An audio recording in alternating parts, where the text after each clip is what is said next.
2 in the morning, November 28, 1950. 30 degrees below zero.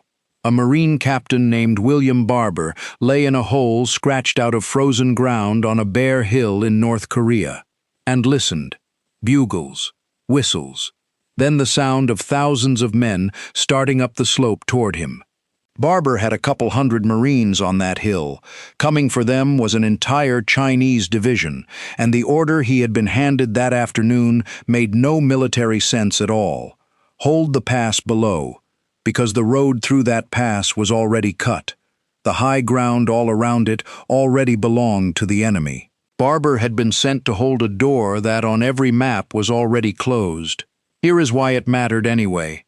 Behind him, 8,000 Marines were trapped at a place called Yudam-ni. One road led home. It ran through this pass. If Barber let go, that door stayed shut, and those men had nowhere left to walk. 5 days were coming, 6 nights, and whether 8,000 men lived would come down to whether a couple hundred frozen Marines could do the one thing nobody could have ordered them to do: stay. If men like these are the reason you're here, take 1 second and hit that like button. It helps their story reach the people who ought to hear it. By late November of 1950, the war in Korea looked all but finished.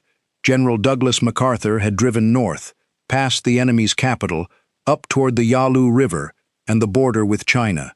The talk among the troops was of being home by Christmas. Then China came across the river. Not a raid, not a probe.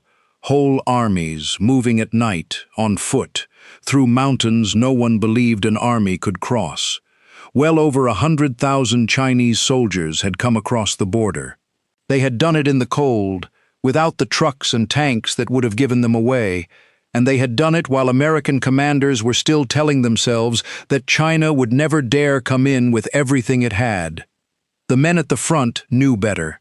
The men at the front could hear them out there in the dark. By the time the Marines around the Chosin Reservoir understood what was in front of them, they were already surrounded. 8,000 of them sat at a village called Yudam-ni.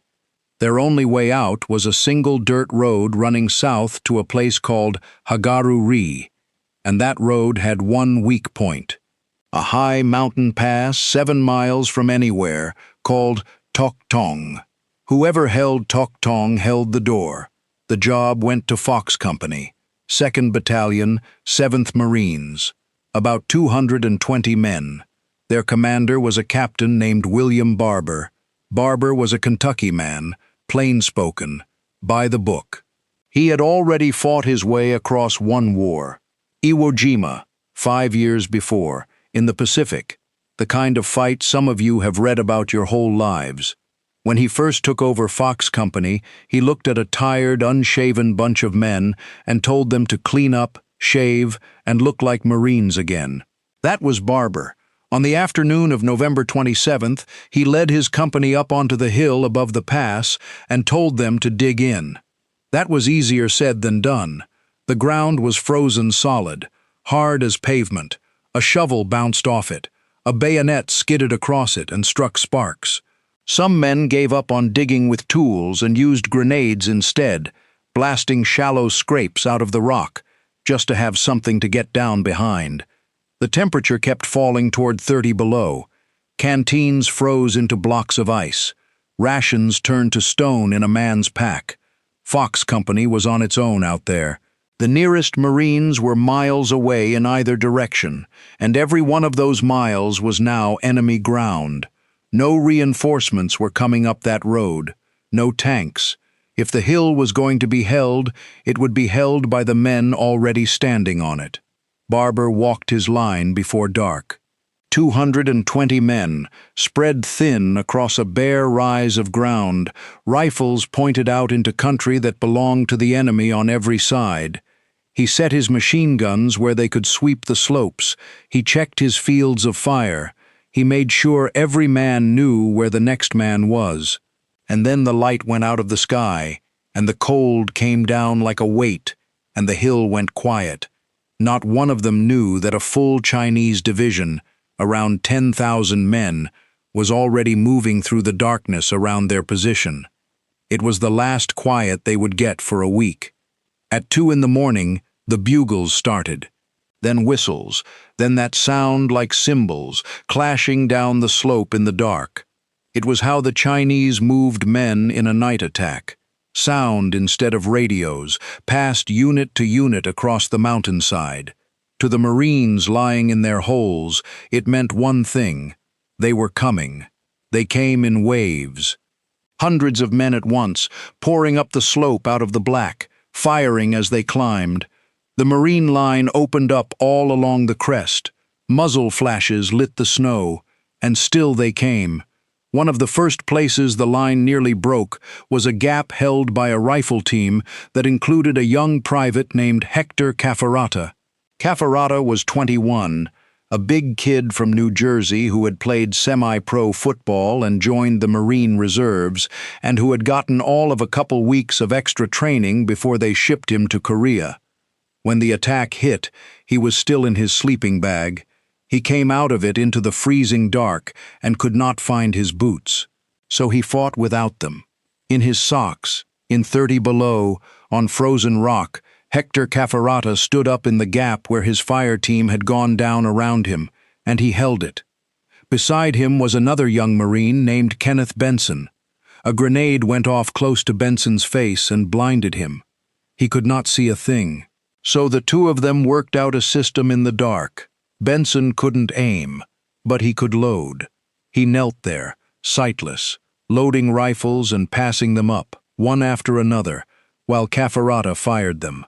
Down the line, the same thing was happening in a dozen holes.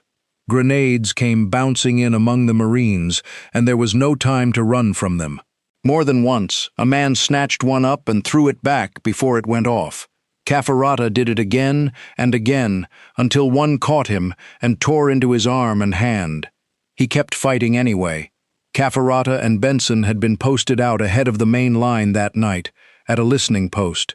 Two young men in a hole in front of everyone else, the first to feel the whole weight of the attack come down on them. The ground those two held alone, out there in the dark, cost the enemy more than he ever imagined it would. All along the crest it was that close. In places the Chinese got in among the holes, and the fighting went to hand, in the dark, with rifles and shovels and fists.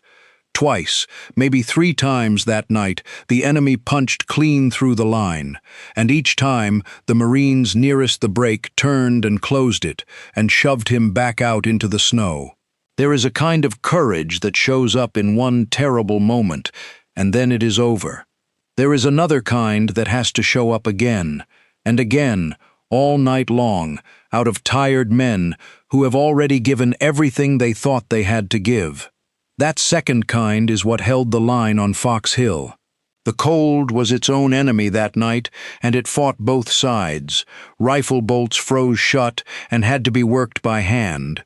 Blood plasma, the very thing meant to keep the wounded alive, froze solid in its bottles. The corpsmen breathed on it and held it against their own skin, trying to thaw it back to liquid. The morphine froze too. A medic learned to carry the little needles in his mouth, under his tongue, to keep them warm enough to work. And through all of it, the waves kept coming. Here is what the men on that hill saw, over and over, that first night. A wave would climb, the Marines would break it. The slope would go quiet, and then another wave would form up in the dark and climb the same ground. The enemy did not stop. He came, and came, and came, and every time he came, the men on that hill met him and threw him back down. When the sky finally grayed toward morning, the firing fell off. The Chinese pulled back into the high ground to wait for dark, and Fox Company, thinned out, frozen, low on ammunition, was still on the hill. Barber moved along his line in the gray light. He counted the cost. Some of his holes had gone silent in the night, and would stay silent. Men he had walked past 12 hours before were gone. The wounded lay where they had fought, because there was nowhere to send them.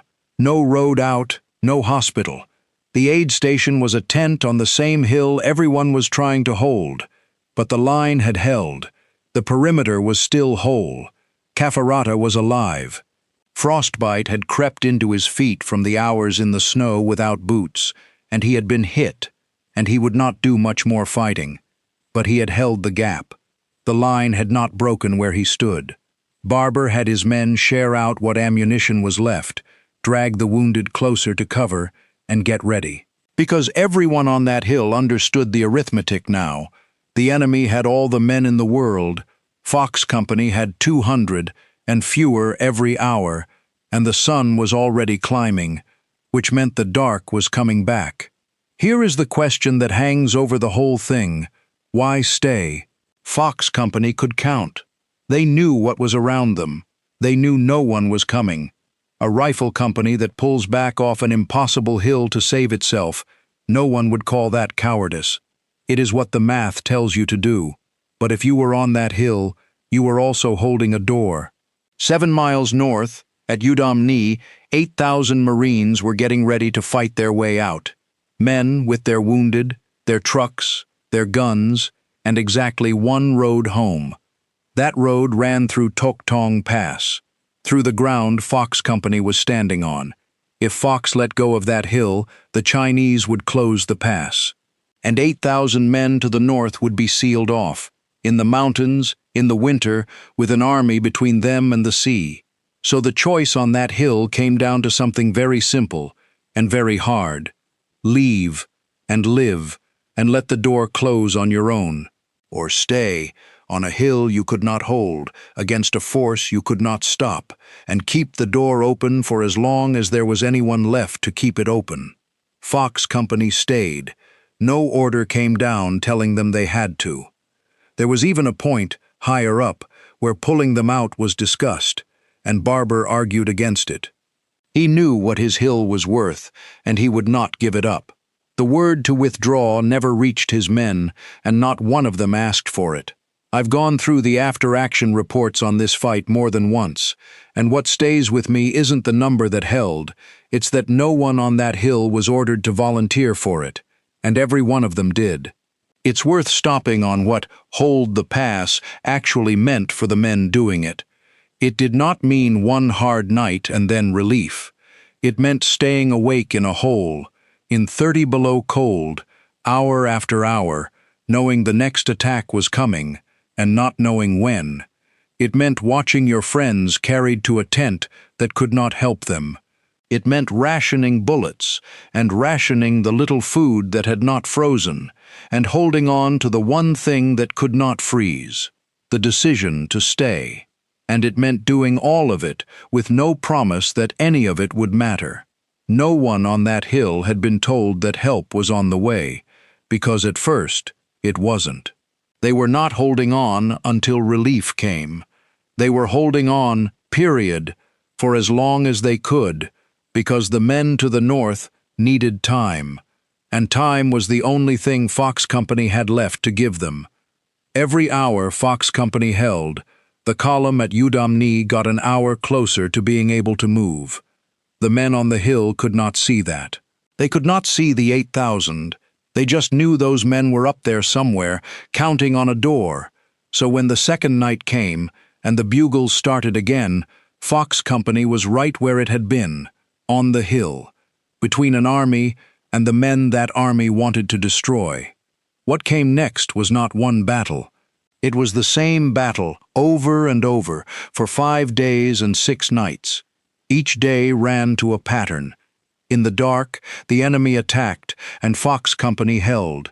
In the daylight, the enemy pulled back into the high ground, and Fox Company tended its wounded, buried its dead as best it could, in ground too hard to dig, and got ready to do it all again.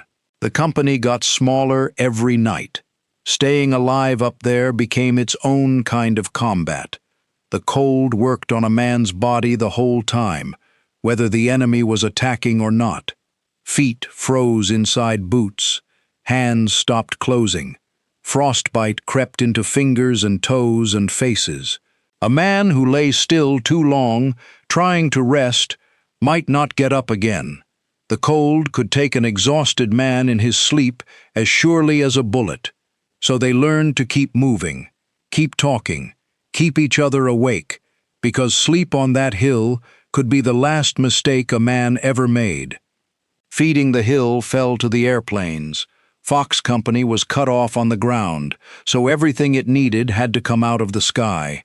Transport planes flew over the little perimeter and pushed out bundles on parachutes. Ammunition, rations, medical supplies, blood, some of it drifted down into the Marine lines. Some of it drifted into the enemies. The Marines watched crates they desperately needed come down just out of reach, on ground they could not cross, and there was nothing to do but let them go and wait for the next drop. On one of those nights, Captain Barber was hit. A bullet caught him in the leg and put him down. By every reasonable measure, he should have been carried to the aid tent and taken out of the fight. He refused. There was no way out anyway. No road, no ambulance, nowhere to go. But that was not really the point. Barber had his men put him on a stretcher, and from that stretcher he kept running his company. They carried him up and down the line so he could see his positions, place his fire, and be seen by the men doing the fighting. Wounded, flat on his back, in 30 below dark, he did not let go of that hill for a single hour, and the attacks kept coming. By the third night, and the fourth, something had changed in the character of the fight. The first night had been shock, and chaos, and surprise. This was grinding sameness. The same bugles, the same slope, the same waves climbing the same frozen ground in the same dark. The Marines were running low on everything a soldier needs except the reason to stay. Ammunition was counted round by round. There were more wounded than there were well. Men fought on no sleep, with no feeling left in their hands. The wounded were their own quiet battle. With no way off the hill, a man who was hit stayed on the hill. The corpsmen did what they could in a tent that could not be heated, working on frost-bitten, bleeding men with hands that were themselves half frozen. The ones who could still shoot but could not walk were propped up in their holes and left on the line. Every rifle counted, and a man on that hill would rather be up on the crest with his friends than lying useless in the tent behind them. The food ran down to almost nothing, and what was left was frozen so hard a man had to thaw it against his own stomach before he could get it down. Sleep came in stolen minutes, if it came at all, and every one of those minutes was dangerous. And still, night after night, when the bugles started, the men of Fox Company dragged themselves up out of whatever hole they were in and got back on the crest. You have to picture what that hill looked like by the fourth day. The snow in front of the Marine positions was no longer clean. The enemy had paid, and paid again, for ground he never took. Inside the perimeter, the living were gaunt and gray and slow. The wounded lay in rows in the aid tent, and the men who could still hold a rifle took turns on the line so the others could close their eyes for an hour. By then, the bundles coming down from the sky had become the thread the whole company hung by. When a drop came in on target, there were bullets, and the hill could fight another night. When a drop came down in the wrong place, out beyond the perimeter, men did without, and counted what was left in their pouches, and hoped the next plane did better. It was a strange way to keep a company alive, a few parachutes a day, floating down onto a speck of held ground with an army all around it. But it was the only way there was, and it worked, barely, one day at a time. Fox Company was being worn down to nothing. Everyone on that hill knew it. Barber knew it, from his stretcher. He also knew that as long as one Marine could still work a trigger, the door stayed open. But arithmetic is arithmetic. There is a bottom to how long 200 men can do this. The hill could not hold forever. Something had to give. 7 miles to the north, someone had already decided it would not be Fox Company. His name was Raymond Davis. Lieutenant Colonel Davis commanded the 1st Battalion, 7th Marines, the sister outfit to the men bleeding on Fox Hill. Like Barber, he had fought in the Pacific in the last war. He had earned the Navy Cross on Peleliu, another one of those island names some of you know cold. Now he was at Yudam-ni with the trapped 8,000, and word had come down about the company holding the pass. Fox was almost gone. If someone did not reach that hill soon, there would be nothing left to reach. Davis asked to go get them. The obvious way was the road. The road ran straight to the pass. The road was also a death trap. The enemy had it covered every foot of the way, and a column moving down it in the open would be torn apart. So Davis threw the obvious way out. He would take his battalion off the road entirely and go over the mountains, at night, in a snowstorm, across country with no trail, in the dark, in 30 below cold, straight through the middle of the enemy. It was the kind of plan that sounds insane right up until you realize it was the only one that could work. They went in single file, hundreds of men strung out in a line through knee-deep snow, climbing ridges no one had scouted, steering by compass and by the stars when the sky let them. The men packed their rations inside their clothing against their own bodies because anything left in a pack froze useless. When the enemy fired at them out of the dark, and the enemy did, Davis gave an order that took more nerve than shooting back. Hold your fire. A muzzle flash would give the column away. So his Marines took fire and did not answer it, and kept walking, and let the darkness hide them. It was brutal, blind work. Men lost their footing on rock they couldn't see and slid down into the black. The column stretched thin and bunched up and stretched thin again as it climbed. And the whole time, Davis checked his bearing and checked it again, by compass and by whatever stars the storm let through, because the mountains all look the same at night, and one wrong turn would have swallowed the whole battalion. There were stretches where he could not be certain they were still going the right way. He kept them moving anyway. He kept them pointed at the pass, and hour by frozen hour, the column got closer to the men who were waiting on the hill. Davis led from the front the whole way. At one point, with his men so cold and so spent they were dropping in the snow, he had to get them up on their feet by hand, because to stop was to freeze. When the battalion got close enough to Fox Hill that a firefight might hit their own people, he halted the column, put his men under cover, and waited for first light. At dawn, Davis's Marines came down on the enemy around the hill from a direction no one expected. It was not a quiet arrival. They had to fight the last of the way in, hitting the Chinese around the hill from behind, catching them looking the wrong way. But by full light the two forces had joined hands, and the enemy's grip on Toktong Pass was pried loose. 7 miles, over the mountains, through an army, in a single night. Up on the hill, the men of Fox watched Davis's Marines fight their way up the slope, and for the first time in 5 days and 6 nights, they were not alone. There was not much celebrating. There was not much left in anyone for that. The survivors got to their feet, gathered their wounded, and got ready to move. Because holding the pass had never been the point by itself, keeping it open long enough for the 8,000 to come through, that was the point. And now they could. Word of what Davis had done went back up the chain to the regimental commander, a hard old veteran of the last war named Homer Litzenberg. Not a soft man, not a sentimental one. When they told him that Davis had gotten through, that Fox Company had been reached, that the pass would hold, the colonel wept.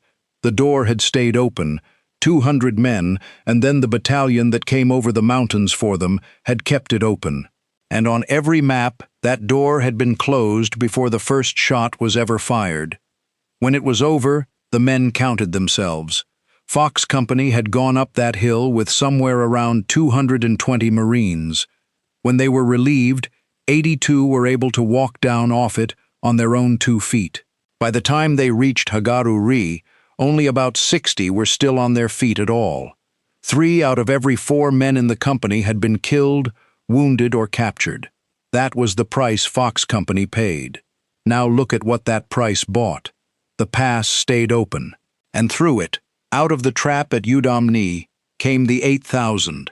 They fought their way down that road, past the hill Fox had held, and they brought their wounded and their dead and their guns with them. 2 whole regiments, the 5th Marines and the 7th, came down through the pass that Fox Company had kept open. Down at Hagaru-ri, engineers had scraped an airstrip out of frozen ground, under fire, and from it, the worst of the wounded were flown out to hospitals in Japan. Barber himself, still unable to stand, went out on one of those flights. The general who led the division out of those mountains refused to call it a retreat. They were not retreating, he said. They were attacking in a different direction. You can smile at that if you want, but there is hard truth in it. A beaten force does not bring its wounded, its dead, and its guns down miles of enemy-held road in good order. A beaten force scatters and dies. The 1st Marine Division did not scatter. It pulled itself out of those mountains, reached the coast at a port called Hungnam, and went out by sea. Battered, frostbitten, but whole and in order, and still a fighting division. A great many men came home who would not have if a couple hundred Marines had done the sensible thing on a frozen hill and left. And the enemy? More than 1,000 Chinese soldiers lay in the snow in front of Fox Company's positions when it was done. The division sent to take that pass and destroy that company, a full division, 10,000 strong, had thrown itself against 200 Marines for 5 days and 6 nights, and had been broken doing it. One rifle company had stopped a division. That is not a figure of speech. That is what happened on that hill. People who study these things have gone looking for another example of it. A single company holding that long, against those odds, at that cost, and changing the fate of an entire division by simply refusing to let go of one piece of ground. They have a hard time finding one. Stop and think about how close it all ran. If Barber had listened to the arithmetic, if the line had broken where Cafferata stood, if Davis had taken the road instead of the mountains, if any one of those men had made the reasonable choice instead of the hard one, the door closes. And a great many families get a telegram instead of a father. That is the thing about a hill like Toktong. Nothing about the stand was inevitable. Every hour it held because specific men decided it would. They were cold and hungry and outnumbered past any reasonable hope. And most of them were very young, and they did not leave. There is one more number worth saying out loud. From that single frozen hill, from that one company's stand at Toktong Pass, came 3 medals of honor. Captain Barber, who ran his company from a stretcher, Private Cafferata, who held the gap in his socks, and Colonel Davis, who came over the mountains in the dark. 3 of the highest honor this country can give a man. 1 hill. Here is what happened to those men when they came home. Not much. The country they came back to had already turned its attention elsewhere. There were no parades for Chosin. The war they had fought in those mountains did not get called a victory, and it did not get called a defeat. Mostly it just got called something people would rather not think about. In time, it got a nickname, the Forgotten War. The men who lived through that reservoir gave themselves a name too. They had been surrounded, outnumbered, written off, and they had walked out anyway. So they called themselves, with the particular humor of men who have been through something, the Chosin Few. Toktong Pass is not a famous name in this country. Most people have never heard it. There is no monument to Fox Company in most Americans' idea of that war. And that is exactly why it is worth saying the name out loud, all these years later, because a couple hundred men once stood on that hill, in cold that could kill you where you slept, and held a door open for 8,000 of their brothers, and asked for nothing in return, and most of the country never even knew. They deserve to be remembered by name. And so does the man in your own family who was there, in Korea, in those years, on some cold hill of his own. If your father, or your uncle, or your grandfather served in Korea, if he was one of the men who came home to a country that had already moved on, then do this. Leave his name below. Tell us the story he told at the kitchen table, the one that never made it into any book. This is a good place to write it down, a good place for it not to be forgotten. They held the door. The least we can do is remember they were standing there. November 27th, 1950. 2 in the morning. The temperature at the Chosin Reservoir in North Korea has dropped to 36 degrees below zero. Not 36 below Celsius. 36 below Fahrenheit. Cold enough that the morphine in a medic's kit freezes solid before he can inject it. Cold enough that the grease inside a rifle bolt turns to gel, and the weapon won't fire. Cold enough that a man who sits down for 10 minutes and closes his eyes doesn't open them again. 30,000 American soldiers and Marines are camped in the mountains around that frozen reservoir. They came north because General Douglas MacArthur told Washington the war would be over by Christmas. They are about to find out how wrong he was. At 2 in the morning, on November 27th, the bugles started.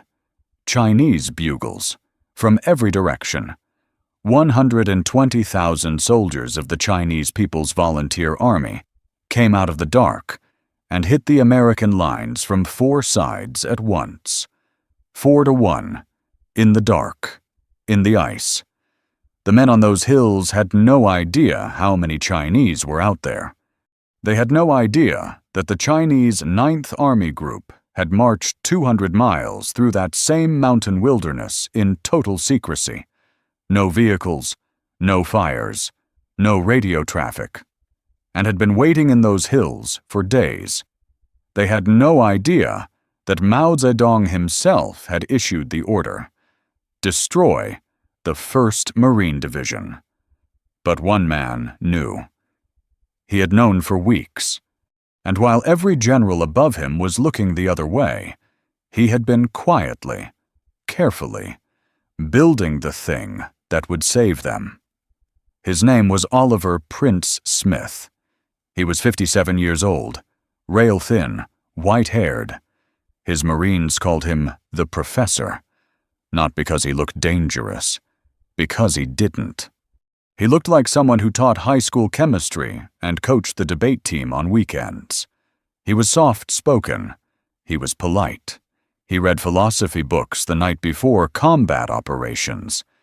And he was the only general in that entire theater of war who understood what was coming and had done something about it. This is his story. The relationship between Oliver Smith and his commanding general started badly and got worse from there. General Edward Almond commanded the Army's X Corps, the force that Smith's Marines were assigned to. The two men met for the first time in Japan during the planning sessions for the Incheon landing, the September 1950 amphibious assault that cracked the Korean War wide open. Almond had never planned an amphibious operation. He had never been part of one. Smith had spent 30 years studying amphibious warfare. He had led Marines onto the beaches at Cape Gloucester, at Peleliu, at Okinawa.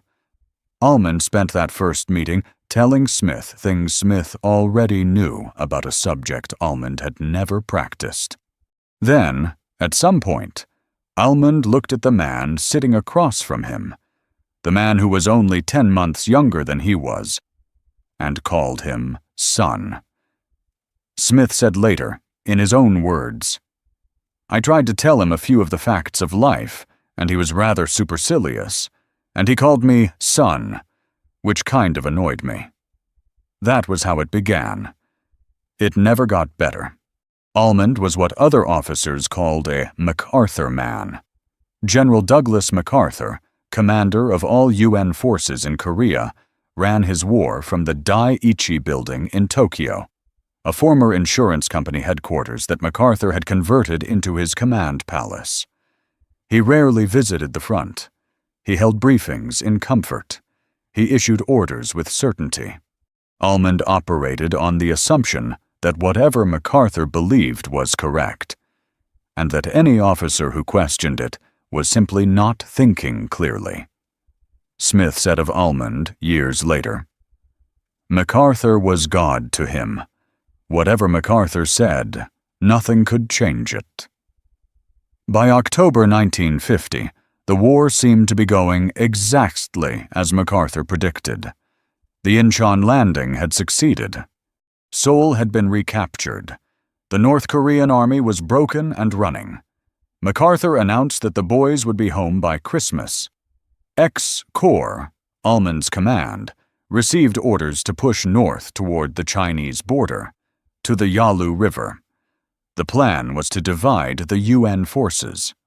The Eighth Army would advance up the western side of the peninsula. X-Corps, Smith's Marines, and 2 Army divisions would push up the eastern side. Between them, mountains. No roads connecting the 2 commands. No way for one to support the other. Almond spread his 5 divisions across a front 400 miles wide. Oliver Smith looked at the map. He looked at the single road that wound 60 miles up from the coast, through Chosin Pass, through Koto-ri, through Hagaru-ri, all the way up to the Chosin Reservoir sitting at 4,000 feet above sea level in the mountains of North Korea. One road, one way in, one way out. He wrote a letter, not an official report, not a memorandum through channels, a personal letter to the Commandant of the Marine Corps back in Washington. He put his concerns on the record in his own handwriting. "Our left flank is wide open. I have little confidence in the tactical judgment of X-Corps or in the realism of their planning." Then he went to Almond's headquarters and said the same thing out loud. He told Almond the plan was rash. He said the divisions were too spread out. He said advancing up a single mountain road in winter, without flank protection, against an enemy whose strength was unknown, was an invitation to catastrophe. Almond listened. Then he told Smith to move faster. When Almond left Smith's headquarters that day, Smith waited until the sound of the jeep had faded. Then he turned to his staff and said, "We're not going anywhere until I get this division together and the airfield built." His staff looked at him. Almond had not ordered any airfield. Almond had not mentioned any airfield. Almond wanted them moving north, fast all the way to the Yalu before Christmas. But Oliver Smith had already decided. He had seen this before. On Peleliu, in 1944, the commanding general had promised the battle would last 4 days. It lasted more than 2 months.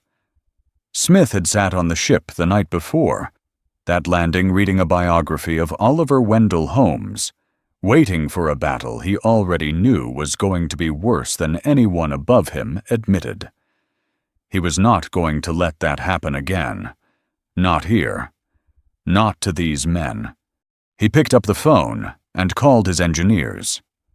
He told them to start building a supply depot at Hagaru-ri, the small village at the southern tip of the reservoir where the single road forked. He told them to stockpile ammunition, food, medical supplies, enough to sustain the division if it got cut off. Then he told them to start building an airstrip. The engineers started laying it out on the frozen ground. It was November 19th. A few days later, Almond made a visit to Smith's forward command post. He looked around at the pace of the advance. He looked at the map. He told Smith and his staff, "We've got to go barreling up that road." Smith said nothing. Almond left. The engineers kept digging. At this point, Smith was advancing his division at an average of about 1 mile per day. Almond wanted him moving 20 times that fast. Word came down from X-Corps headquarters that Smith was being dangerously slow, dangerously cautious, not in the spirit of the offensive.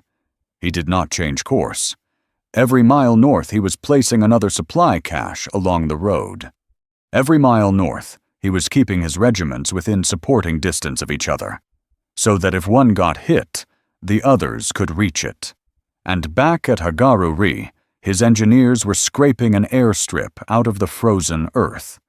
When Smith first raised the idea with Almond, asking for X-Corps engineers to help build it, Almond's response, as Smith would later recount, was 3 words. What casualties? As in, why would there be casualties? We're advancing. Smith went back to his own engineers and told them to keep digging. He did not have authorization for the airstrip. He did not have approval. He had a map, and he had experience, and he had 30 years of watching what happens when a military plan assumes that everything is going to go exactly right. His Marines called him the Professor because he was quiet and bookish. But there was something else behind that quiet. A man who had looked at every piece of intelligence coming back from the hills. Reports of Chinese soldiers captured, Korean civilians vanishing from villages, deer moving down from the ridgelines as though something above them had disturbed the mountains, and had reached a conclusion that no one above him was willing to reach. The Chinese were already there. They were waiting. And when they moved, a Marine division strung out along 60 miles of mountain road was going to need an airstrip to get its wounded out.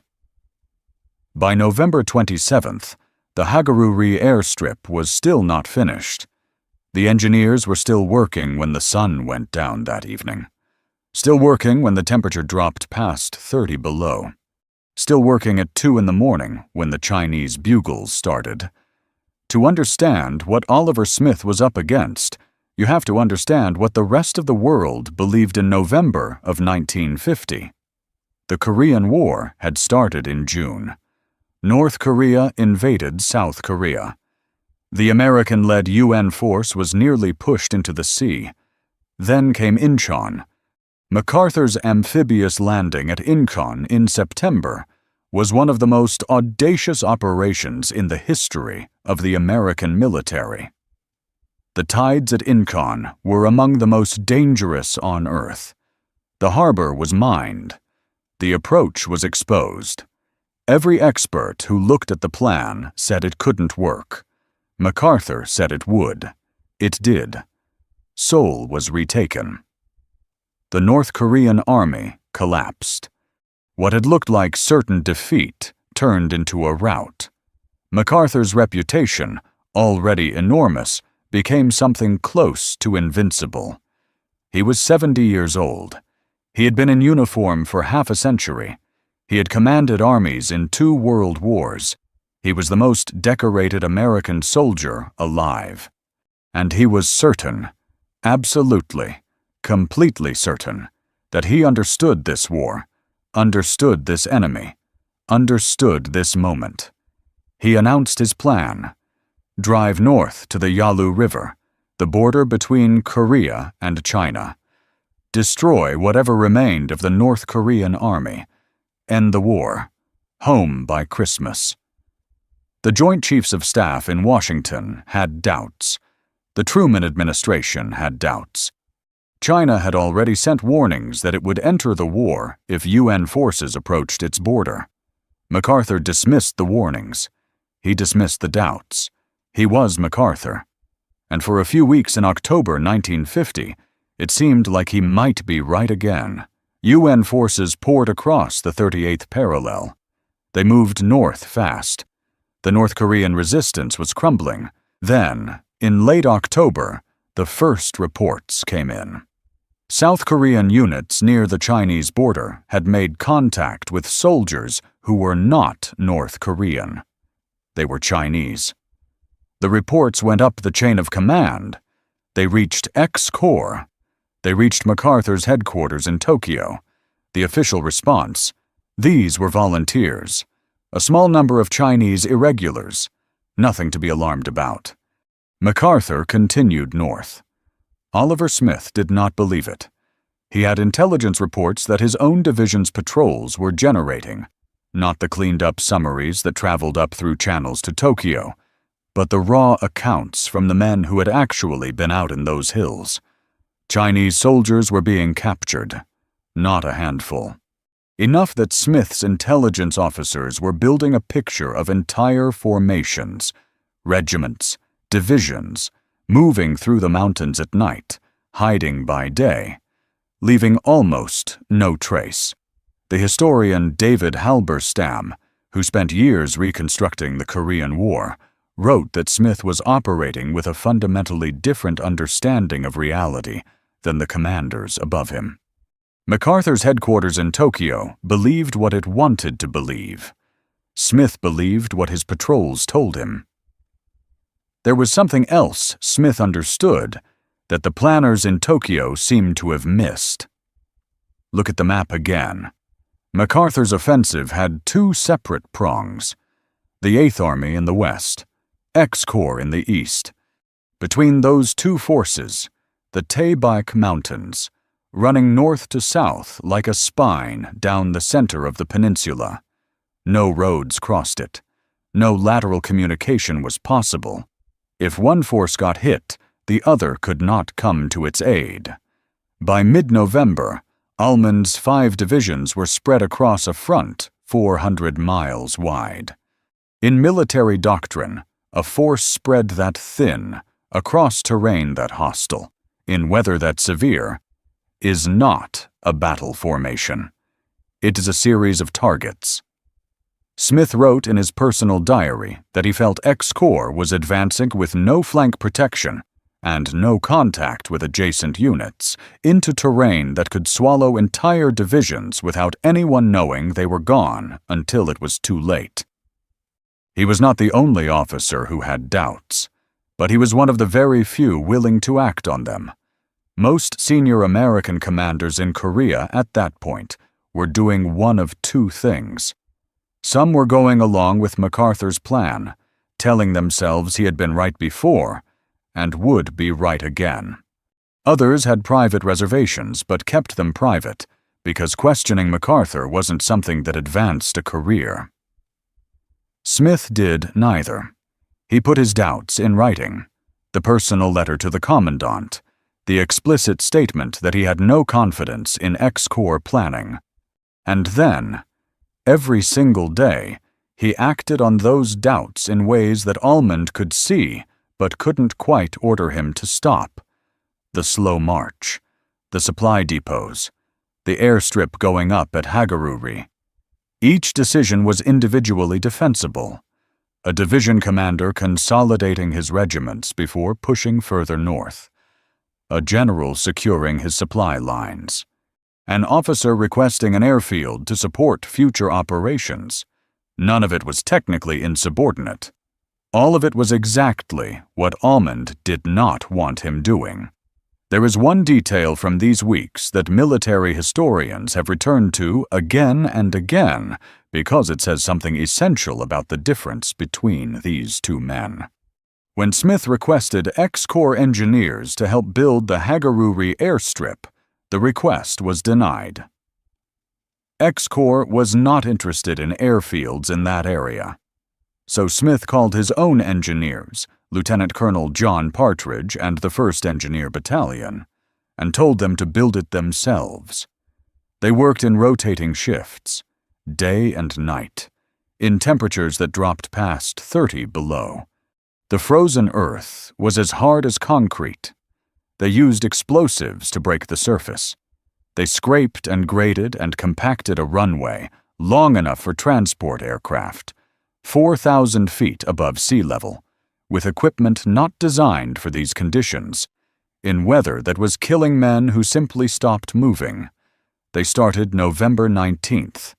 The battle began on November 27th. On December 1st, 12 days in, the first C-47 transport plane landed on that strip.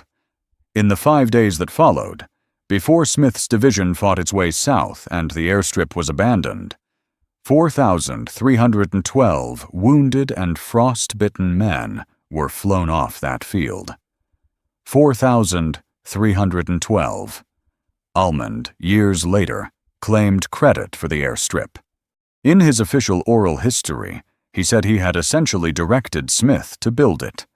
Smith's own letters to his wife, written weeks before the battle, before the Chinese attacked, before any of it began, show he had been planning the airstrip entirely on his own. When he asked X-Corps for engineering support, the answer was no. When the airstrip saved thousands of lives, Ullman said it had been his idea. Oliver Smith never responded publicly. He didn't argue. He didn't correct the record in any official forum. He was already in the middle of the battle the airstrip had been built for. He didn't have time to fight a war over who deserved the credit. He was too busy trying to get his men home. The Chinese did not attack all at once. They came in waves. The first wave hit the 5th and 7th Marine Regiments at the northwest end of the reservoir, near a village called Yudam-ni. 2 Chinese divisions, roughly 20,000 men, came out of the hills and drove straight into the Marine lines.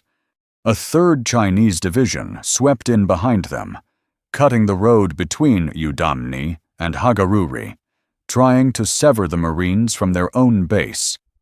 At the same time, on the eastern shore of the reservoir, the Army's Task Force Faith, 2 infantry battalions of the 7th Infantry Division, roughly 2,300 soldiers, was hit by 2 more Chinese divisions. Hit hard. On the south side of the reservoir, at Fox Company's position on a hill guarding Toktong Pass, the only road connecting Yudam-ni to Hagaru-ri, a single reinforced rifle company of about 220 Marines was surrounded and attacked. Outnumbered many times over, through 5 straight days and nights. They held. But no one knew for how long. In the middle of all of this, at Hagaru-ri, Oliver Smith sat in his command post with a radio.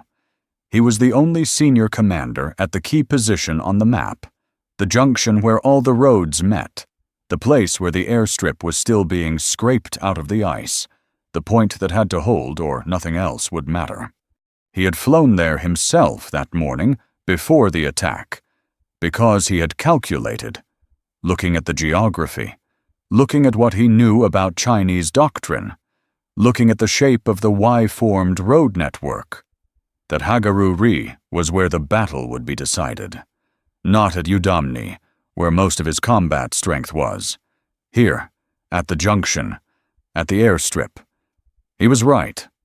The same night, the Chinese 58th Division attacked Hagaru-ri directly, trying to overrun the command post, the supply depot, and the airstrip. Smith had fewer than 1,000 combat-effective troops defending the perimeter. The Chinese got through in places. They took East Hill, the high ground above the village. For a period of hours, Chinese soldiers controlled a position from which they could fire directly into the Marine command post. Smith did not leave. He stayed at the radio.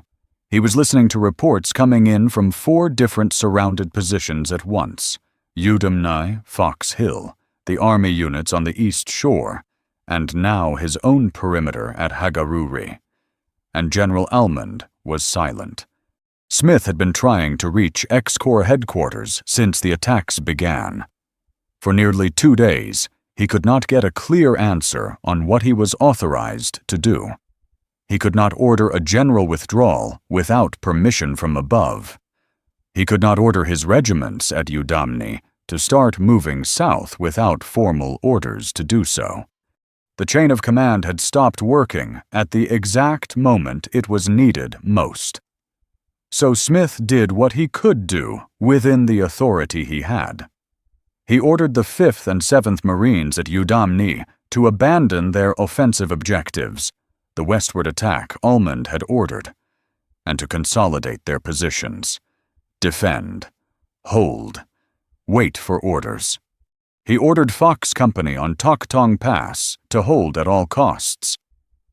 He ordered his engineers at Hagaru-ri to pick up rifles and defend the airstrip.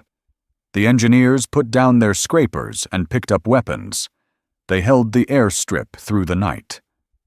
It was not until late on November 28th, nearly 2 full days after the attack began, that Smith finally received orders from X-Corps. The order was to retreat. But the order also came with a condition that Smith found almost incomprehensible. Almond directed Smith to destroy his division's equipment, tanks, artillery, vehicles, before withdrawing. Leave it all behind. Get out as fast as possible. Smith's response was immediate. He later described it this way: "We are going to fight our way out. We need our equipment to fight with. I am not going to destroy anything." Almond, faced with Smith's refusal, backed down. The equipment stayed, which meant something important. The Marines would not be a retreating mob. They would be a fighting division, intact, with its weapons moving south as a unit. That distinction between a rout and a fighting withdrawal would matter enormously in the days ahead. But first, the Marines at Yudam-ni had to get back. 14 miles of mountain road in 30 below temperatures, with Chinese soldiers dug into every ridge and hilltop along the route, blocking the road, waiting in ambush. 14 miles. It would take almost 3 days. Lieutenant Colonel Ray Davis led his battalion on a night march through the open mountains, off the road entirely, moving cross-country through the snow in complete darkness, to relieve Fox Company on Toktong Pass before they were overrun. Davis would receive the Medal of Honor for that march. Fox Company's commander, Captain William Barber, would also receive the Medal of Honor for holding that hill for 5 days and nights against repeated attacks, with his company losing a third of its strength, never giving up the pass that the Marines coming south would need. When the column from Yudam-ni finally reached Hagaru-ri on December 3rd, they came in on foot, carrying their weapons and their dead. Some had been walking for almost 4 days. They came in through the perimeter gate in good order, heads up, rifles in hand. Smith was there to meet them. He watched them come through. He said later, in one of the few emotional statements he ever made about Chosin, that he wanted the American people to understand how his Marines had come out of those mountains. Not broken, not scattered, in order. With heads up, he said. That was what he had built, not just the airstrip, not just the supply depots, not just the careful march north that had kept his regiments within reach of each other. He had built a division that could absorb a catastrophe and still come out fighting. It was December 4th. The battle was not over.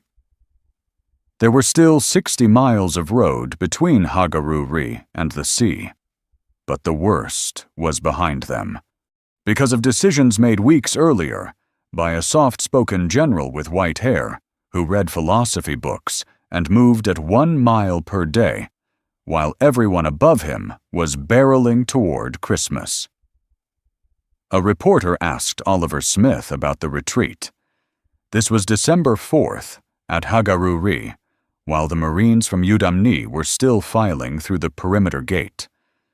The reporter used the word retreat. Smith looked at him. "Retreat. Hell," he said. "We're just attacking in another direction." The quote went out on the wire services and ran in newspapers across America. It is the most famous line from the Korean War. Most people who know it don't know the name of the man who said it.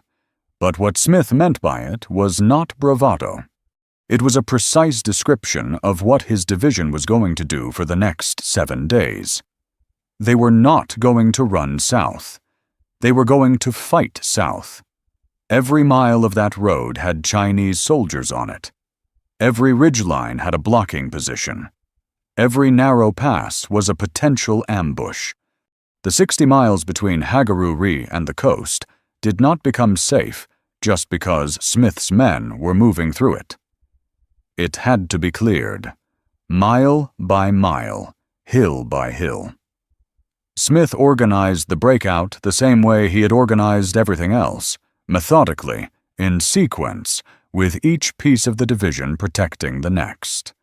The 7th Marines led the column south from Hagaru-ri on December 6th. They fought through Koto-ri. They fought through Funchulin Pass, and then they reached the bridge. The bridge at Funchulin Pass crossed a gorge that dropped hundreds of feet into a reservoir below. The road went through it. There was no other way south. The Chinese had blown a section of it out. Without that bridge, Smith's tanks could not cross. His artillery could not cross. His trucks carrying the wounded could not cross. The division would have to abandon everything and go over the mountains on foot. Smith's engineer, Lieutenant Colonel John Partridge, the same man who had built the airstrip at Hagaru-ri, had identified this bridge weeks earlier as the single most vulnerable point on the entire route. Before the battle, Partridge had worked out a plan. He requested that military treadway bridge sections, the kind that could span the gap, be parachute dropped into Koto-ri while the column was still assembling there. 8 sections were dropped. 1 fell into Chinese-held territory. 1 was damaged on impact. 6 sections were recovered by the engineers. 6 sections. It was exactly enough. On December 9th, working in the dark, in temperatures that had dropped to 20 below, the engineers laid the replacement bridge across the blown-out span. The column crossed, tanks first, then artillery, then the trucks carrying 600 wounded men who could not walk, and then, at the rear of the column, the dead. Smith had made a promise. He would bring out as many of his dead as possible. He kept it. On December 11th, the first elements of the 1st Marine Division walked into the port of Hungnam. The reservoir was 40 miles behind them and 4,000 feet above. 17 days of continuous combat. Surrounded at 4-1. No room for a single mistake. They brought out their equipment. They brought out their wounded. They brought out their dead. And they had done something else, something the Chinese commanders had not anticipated and could not explain. The 8 Chinese divisions sent to destroy the 1st Marine Division had themselves been wrecked. Casualties estimated between 30,000 and 60,000 men, killed and wounded. 2 of those 8 divisions were so badly damaged they were disbanded. The force that had been ordered to annihilate Smith's Marines never recovered. Not because the Marines were lucky. Because one general had spent 3 weeks building something that could not be destroyed.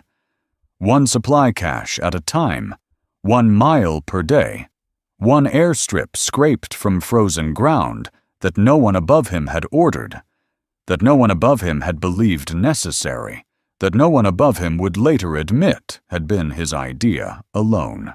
On December 24th, 1950, the last ships left Hungnam Harbor. Oliver Smith was on one of them. The Korean War ended in July 1953. It would be 56 years before the first full biography of Oliver P. Smith was published. 56 years. The book was written by his granddaughter, Gail Scheisler. It came out in 2009. She called it For Country and Corps. It drew on family papers, personal letters, and oral histories that had never been available to outside researchers. Before that book, the most complete record of what Smith had done at Chosin lived in boxes at the Marine Corps archives that most historians had never opened. Why did it take so long? Part of the answer is MacArthur.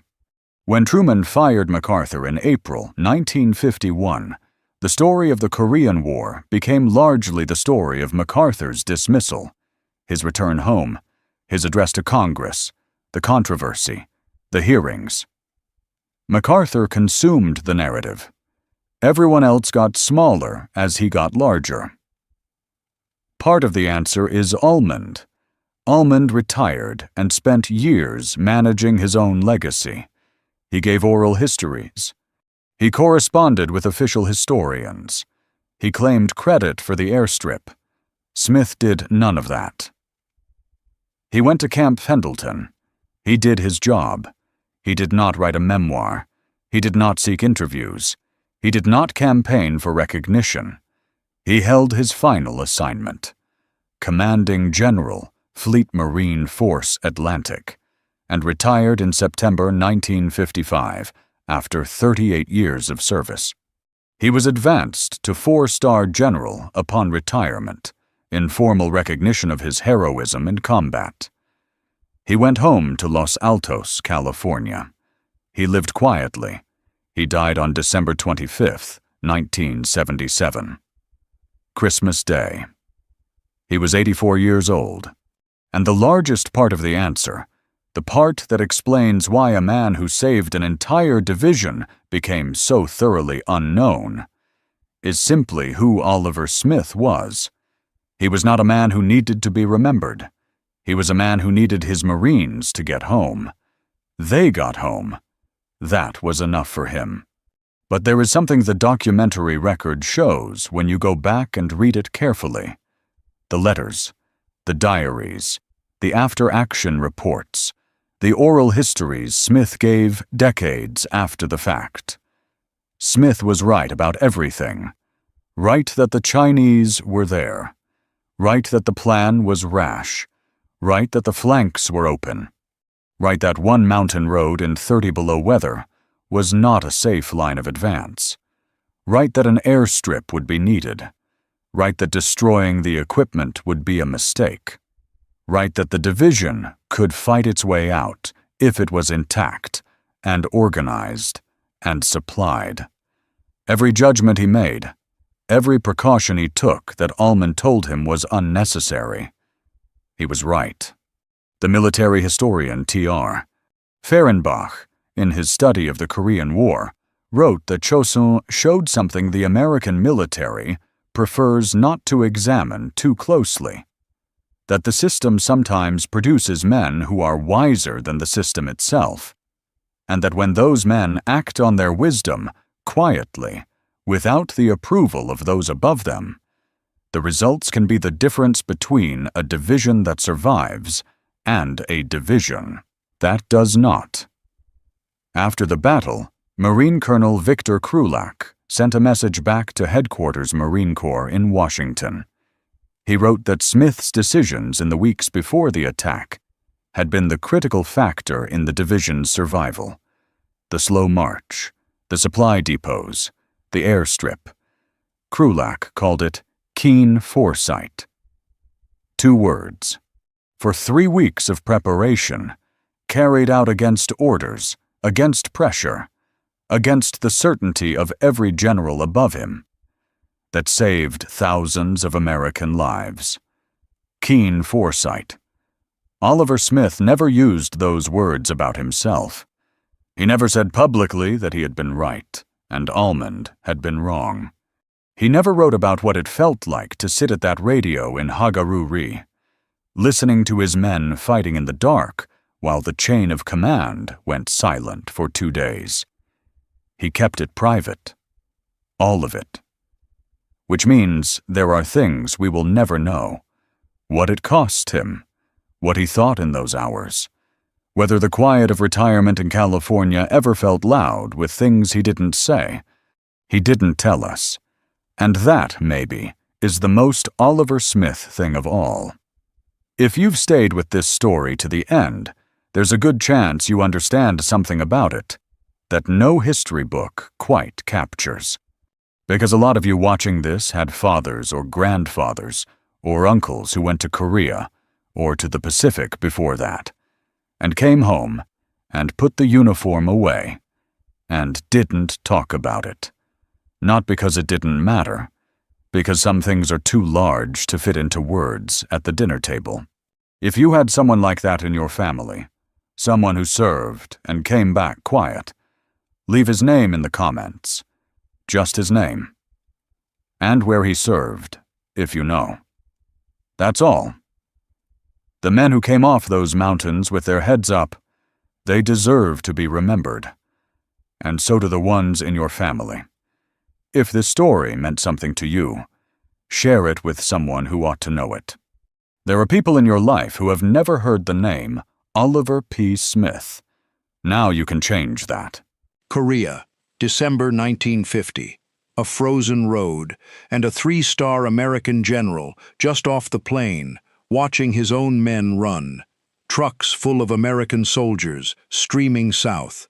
No order, no weapons, no one left in command. This general is about to save every one of them. But 4 months from now, when America throws the largest parade in its history, the biggest crowd this country has ever gathered for a single man, that parade will not be for him. It will be for the general he was sent to replace. The famous one, the one who lost. And the man on this frozen road, the one who actually turned it around, most Americans will never learn his name. His name was Matthew Ridgway. He had one winter, an army that had stopped believing it could win, and a war that was already being called lost. What he did that winter, the Army's own chief of staff would later call the finest example of military leadership in an entire century. He did it with a hand grenade strapped to his chest, and a single letter, written to men who had forgotten why they were there. This is the story of the general America forgot. Before we go on, if a story like this, about the men history left out, is worth telling, a like is the quiet way you help it reach the people who lived it. That's all. Now let me take you back to that road. A month earlier, none of this would have seemed possible. That autumn, the American-led army had been driving north, and driving hard. They had pushed nearly to the Yalu River, the border with China. The talk was of being home by Christmas. Some men could already see the end of the whole thing from where they stood. Then, in late November of 1950, the war changed in a single night. 300,000 Chinese soldiers came across the Yalu. They came in the dark, in the cold, in numbers no one in Tokyo had counted on. And the army that had been marching toward victory suddenly broke, and turned, and ran. What followed became the longest retreat in the history of the United States Army. The temperature fell far below zero, the wind came down off the mountains like a blade, and down the frozen roads streamed the trucks and the men, mile after mile, giving back in a matter of weeks every foot of ground they had bled for. Back home, the newspapers were grim.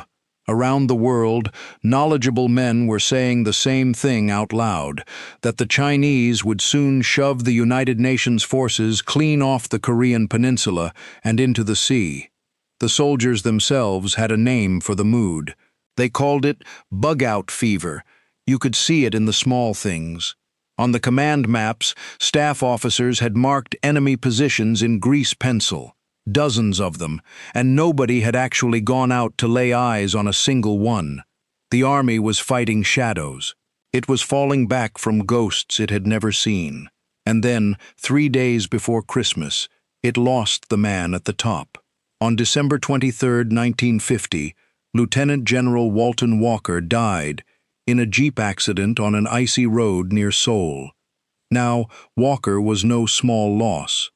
His soldiers called him Johnny, and he had carried the 8th Army through the terrible early months of the war, including the desperate stand at the Pusan perimeter, when it had looked like they might be pushed off the peninsula altogether.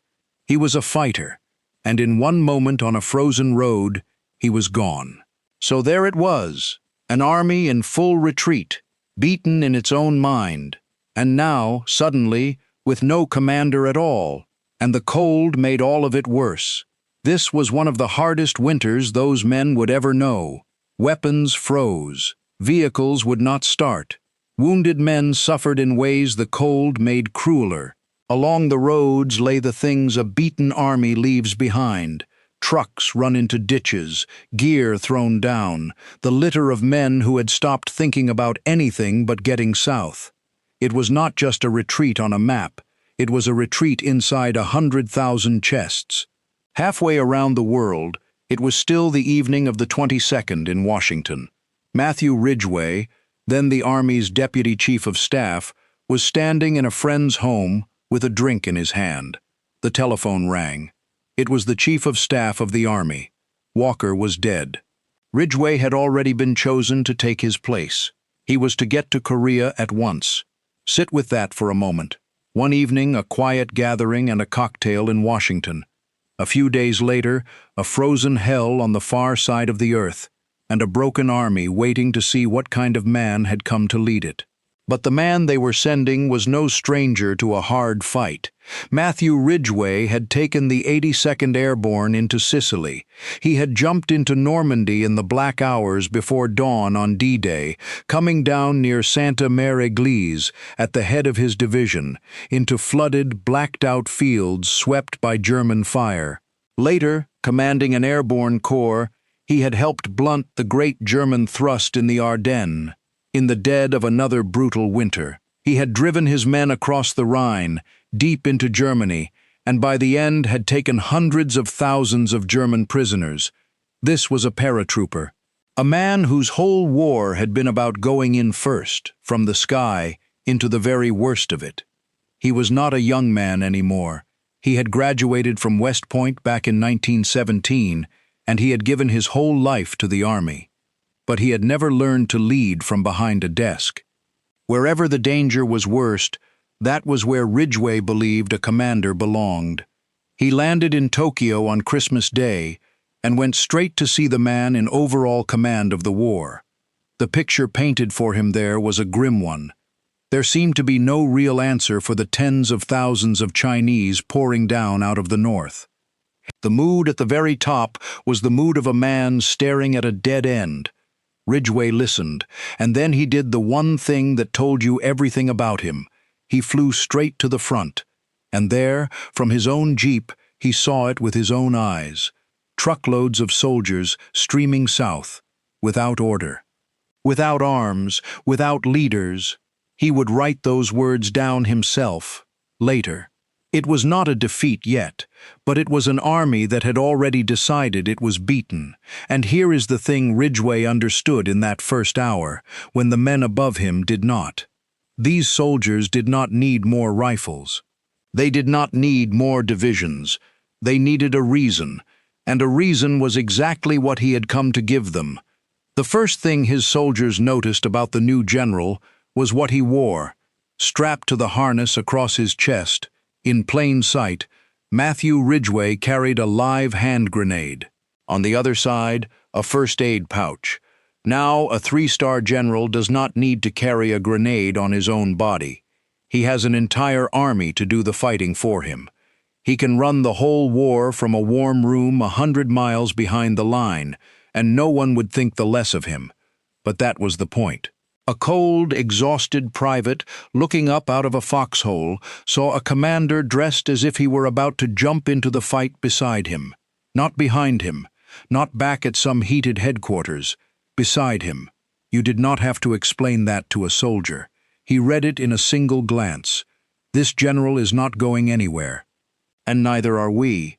In those first days, he did not sit in one place and wait for reports to come to him. He went from corps headquarters to corps headquarters, up and down the line, sizing up the men who were supposed to be leading. He watched their faces. He listened to how they talked about the enemy. And he could tell, quickly, which of them still believed and which of them had quietly given up.